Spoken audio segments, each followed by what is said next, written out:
Bom dia a todos. Meu nome é Márcio, sou lá de vizinho aqui de Campinas, de Limeira. Eu vou falar hoje sobre a importância do OCT na cirurgia de catarata. Eu vejo que tem algumas pessoas aqui com bastante interesse em retina. Tem o Fernando Dantas aqui, um grande amigo, grande conhecedor. Mas na verdade essa aula é mais para o cataratólogo mesmo, tá certo? Vamos lá. Bom, essa apresentação então é mais para os cataratólogos e é principalmente aqueles que lidam com as lentes premium. Márcio, muda a resolução da tela para 1080p que você consegue isso daí. Não fala difícil, Fernando.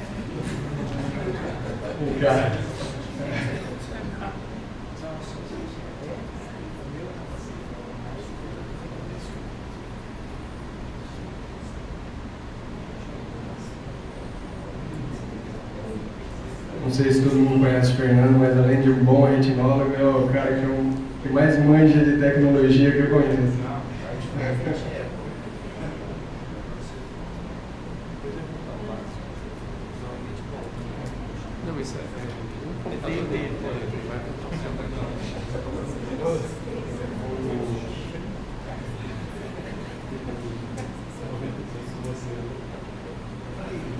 Obrigado, Fernando. Então, só retomando, para os cataratólogos, as lentes, principalmente quem usa lentes premium, e basicamente hoje é como eu me convenci da importância do OCT na cirurgia de catarata. Eu tenho especialização em doenças da retina e acho que eu sei ver muito bem uma mácula, muito bem, sempre achei isso. Então muitas vezes eu deixei de fazer o OCT. Para que fazer o OCT? Eu já olhei a mácula está boa, né? Então eu pretendo mostrar para vocês também, sendo retinólogo, como que, até onde você pode confiar no retinólogo, tá certo? Desculpa aí, Fernando. Vamos lá. Bom, os convênios, todo mundo sabe, esse aperto que aplicam na gente, e eu me sinto, não sei quanto a vocês, mas eu me sinto muito pressionado a pedir cada vez menos exames, né? E como eu sei ver a mácula, por que eu vou pedir um OCT numa cirurgia de catarata, certo? Só que a gente tem um limite de segurança para não solicitar. Esse limite de segurança se refere ao médico, quanto a processos, e se refere ao próprio paciente, que é o principal ponto dessa equação. Eu concluí também que quanto melhor o resultado que você busca, maior a necessidade de exames. Há pouco tempo, eu comecei a me interessar mais por cirurgias de catarata. O André, Ademar, Ricardo, Henrique e o Fabrício foram as pessoas que me convenceram a estudar mais, a aprender mais, e eu cheguei a essa conclusão. E antigamente a gente falava que o médico bom não precisava de muitos exames, que a clínica é soberana, mas acho que isso não vale para a oftalmologia, principalmente em quem vai operar catarata com lentes premium, tá certo? O objetivo da faca é melhorar a visão, só que a doença macular ela pode limitar o resultado. E, além disso, muitas dessas doenças elas podem piorar após a cirurgia de facoemulsificação. Outra coisa que prejudica a visualização da mácula é a própria catarata. Como você vai ter uma visualização boa da mácula, com segurança, se a catarata está atrapalhando? E a doença macular não identificada, ela vai atrapalhar tanto a expectativa do paciente quanto do médico. E se você não colocar a expectativa do paciente no local correto, você vai ter muitos problemas depois com esse paciente. Ficar encarando esse paciente toda vez que ele volta e ele achando que você fez algo errado, né? Conforme eu disse aí no último ponto desse slide. Eu vou mostrar então o primeiro caso que começou a me levar a acreditar na importância do ACT antes da cirurgia de catarata. É uma mulher de 70 anos, dona de uma super agência de viagens lá de Limeira, conhece a cidade inteira, literalmente, com catarata bilateral e visão 20/80. A amiga tinha operado comigo, eu coloquei a Panoptix, ficou ótima, deixou de usar óculos e ela simplesmente queria o mesmo resultado. Eba, né? Graças a Deus, mais uma Panoptix, eu não coloco tantas, então quando aparece uma, eu celebro. Acho que alguns aqui já nem celebram mais, né, Ricardo? Mas eu celebro, eu abro um vinhozão no final do dia, beleza. Conversei com a paciente, convenci a paciente, ela topou, ela tinha dinheiro para pagar. Yes. E vamos lá, vamos operar. E fiz o topo, Lenstar, Pentacan, tudo ok, beleza. Vou fazer um mapeamento show, beleza. Talvez uma leve alteraçãozinha dos vasos. Puxa, mas eu já convenci a paciente de operar, né? Vamos operar. Pô, mas é uma paroptix, tá? Vamos fazer uma CT, vai. Eu não queria acreditar, mas vamos fazer uma CT, né? Beleza, olho direito, sensacional. Beleza, um olho passou na prova. E o outro olho? Tava bonito assim, né? Então, o laser pointer não dá pra ver muito bem, mas ó, tem uma linha aqui em cima, um pucker, causando grande tração sobre a retina e até causando um split da retina. Não posso chamar de buraco lamelar, não tem uma passagem aqui, mas enfim, é um buraco, bem na parte central. Quer dizer, como é que você vai colocar uma lente multifocal numa paciente assim, né? Eu já tinha conversado tudo, ela tinha pago já a cirurgia. Devolver o vinho para ela. Não, literalmente a gente tem um grupo dos amigos, né? Eu falei, gente, aconteceu isso, o que eu faço? Tem que chamar a paciente, conversar, explicar, falar ó, o seu caso, e infelizmente não dá para colocar uma paroptix, mas como? A minha amiga colocou, eu quero. Situação complicada. Aí já começa a gerar dúvida na cabeça da paciente também, né? Será que ele está falando a verdade? Isso, né? É complicado. Enfim, eu não operei. Primeiro eu indiquei uma vitrectomia, na verdade. Tá certo? Indiquei uma vitrectomia inicialmente, fez a vitrectomia e eu esperei até melhorar essa mácula para colocar uma lente monofocal. Do olho direito ela ficou feliz, o olho esquerdo, mesmo sendo monofocal, ela não ficou tão. Mas por que meu olho não está bom igual o outro? O que eu quero dizer com isso é que às vezes, mesmo explicando muito bem, a paciente ainda assim não acredita, mesmo com toda a prova. Só que isso te livra de um processo, por exemplo, tá certo? E dela falar tão mal de você. Quem que mostrou a regra, Ricardo? Alguém mostrou uma regra hoje da quantidade de pessoas que falam mal de você quando você faz alguma coisa errada? Bom, daí eu fui estudar, né? O que está acontecendo então, né? Será que é necessário mesmo fazer um CT em todo mundo? Então eu achei esse artigo, foi publicado em dezembro nessa revista, e alguns pontos importantes que ele coloca é que a avaliação da mácula é de extrema importância para o sucesso da cirurgia e que a detecção então dessas alterações maculares discretas é principalmente importantes para os pacientes de lente premium, né? E o uso rotineiro do OCT no pré-operatório pode afetar o curso do tratamento e até o consentimento informado do paciente. É legal colocar isso no consentimento antes da cirurgia, para não ter, de novo, problemas depois com o advogado e tudo mais, com a justiça. Esse trabalho ainda mostrou que a maculopatia ela foi não identificada clinicamente em 10% de 140 pacientes que iam ser submetidos à cirurgia de catarata. Aí você fala, poxa, 14, né? Será que justifica? 14 pacientes de 140 justifica fazer um ACT, esse gasto a mais para o convênio? Só quem não atende esses 14 pacientes do resto da vida que entende isso, né? O quanto que enche o saco olhar para a cara do paciente e ele ficar reclamando de você toda vez, né? E você explica a mesma coisa toda vez que ele volta no consultório e ainda assim ele não se convence, certo? Principalmente para lentes premium, tem um outro trabalho do Klein, ele mostra que foi encontrado essas alterações em 13,2% dos pacientes que iam ser submetidos a lentes premium.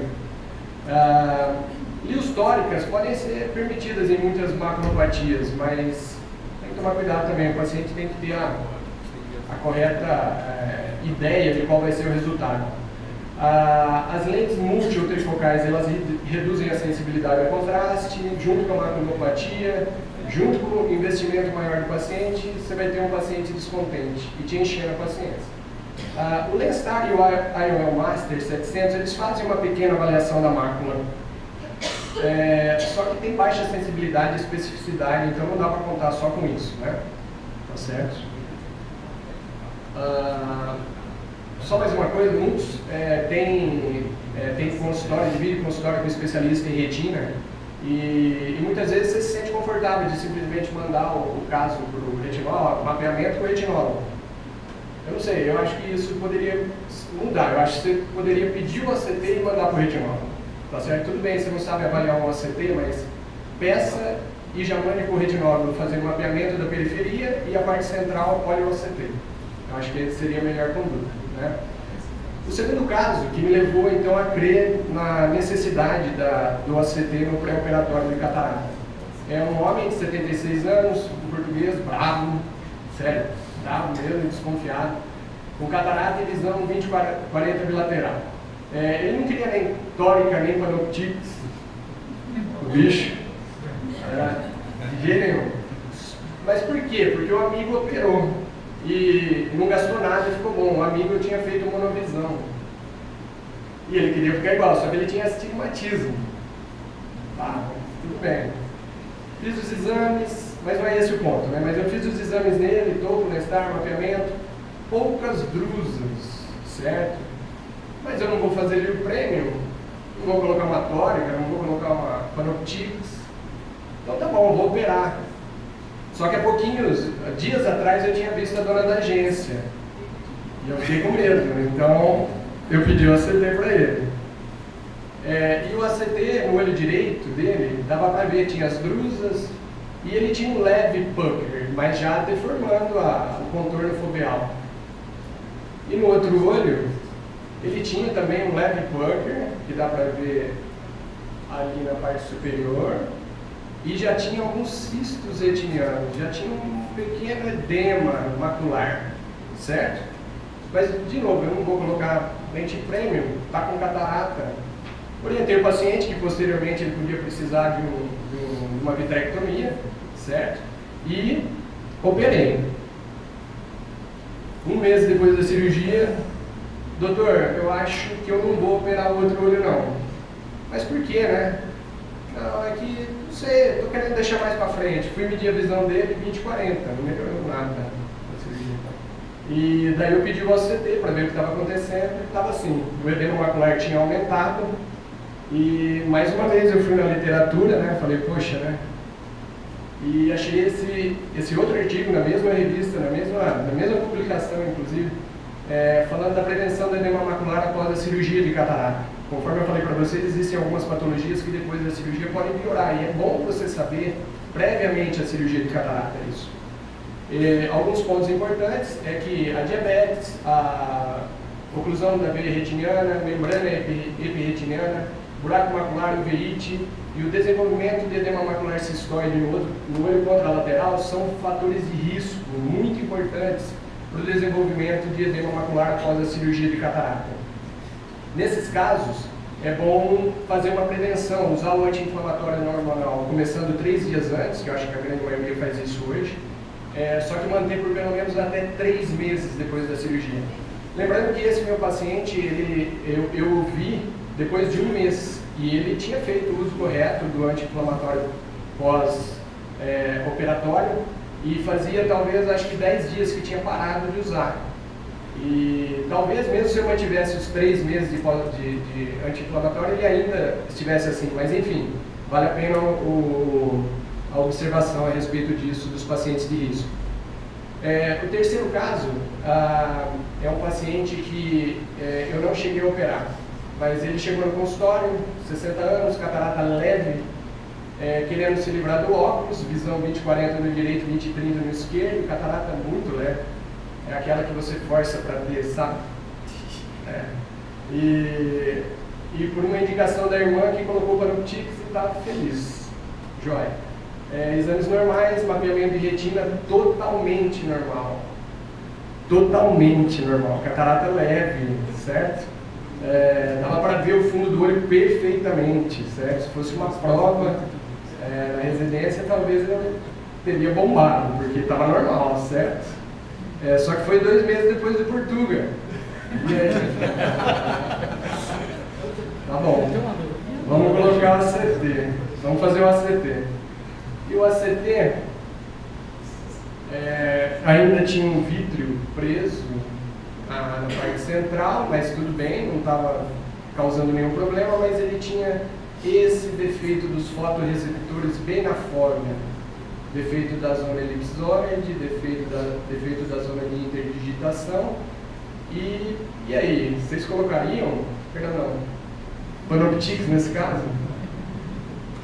Eu também fiquei com medo, né? Eu avisei o paciente e não coloquei, e ele não quis operar.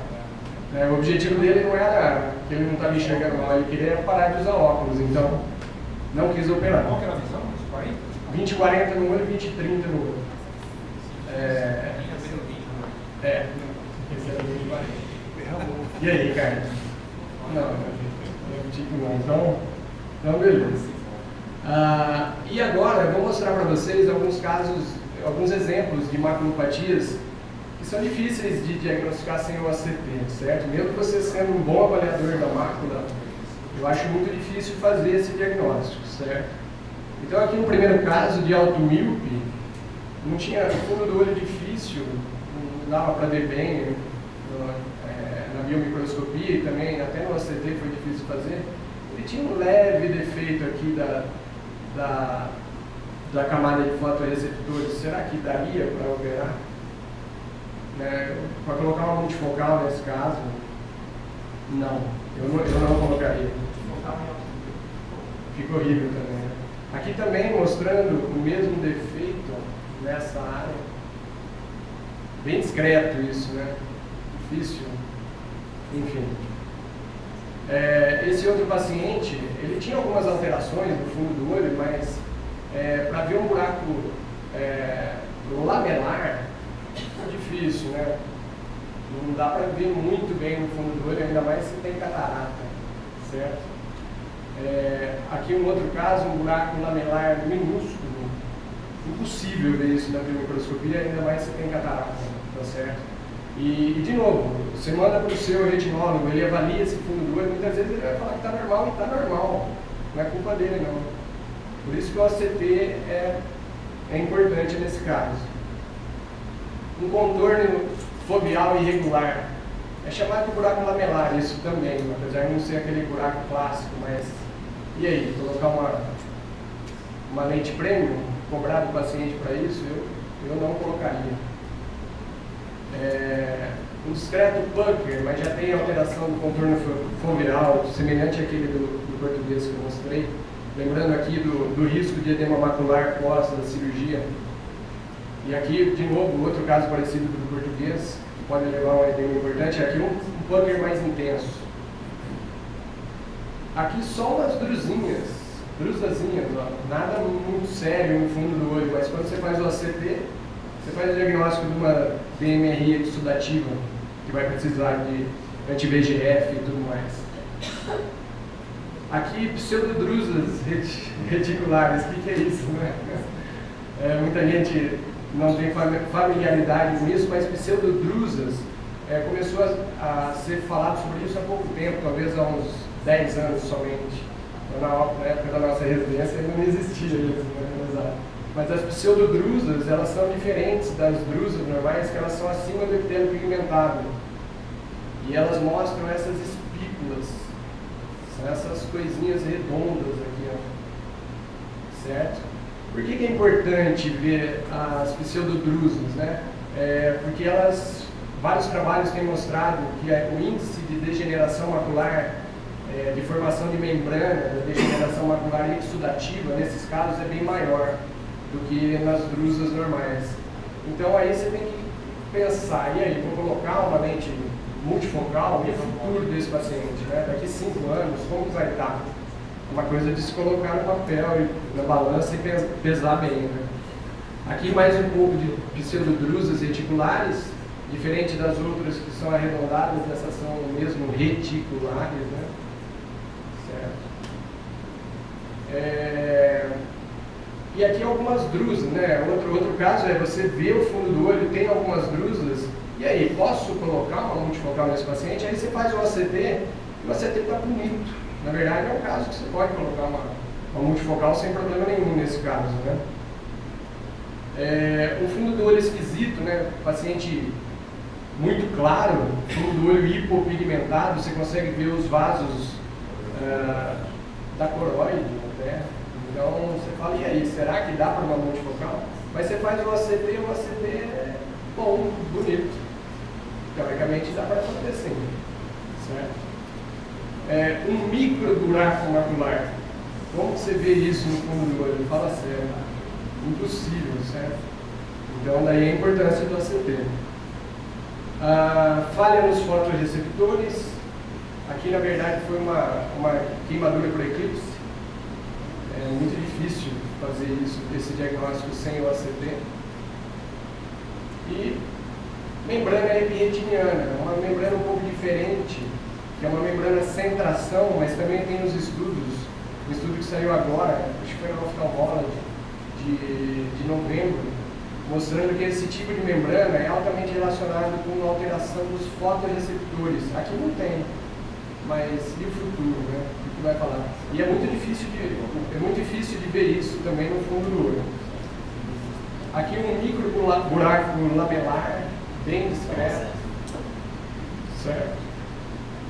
E só um pouco de drusas também. Aqui na verdade o fundo do olho, dá para ver se tem algo alterado, né? Mas olhem como está os fotorreceptores. Quer dizer, não dá para prometer muita coisa para esse paciente, certo? E aqui um buraco macular completo, não lamelar, mas extremamente pequeno, tem um pouquinho de pucker também, né? Mas não dá para ver no fundo do olho. Então são casos que você tem que tomar cuidado. Eu acho que esse era o último slide. Basicamente era isso que eu queria mostrar para vocês, da importância e de como eu me convenci realmente de solicitar o ACT. O outro ponto é, se você não tem um retinólogo a seu dispor para avaliar, pedir o ACT é um investimento que vale a pena, pedir esse ACT, principalmente para as lentes premium, porque a dor de cabeça depois é muito grande, né, conforme vocês viram aqui. Bom, é basicamente isso.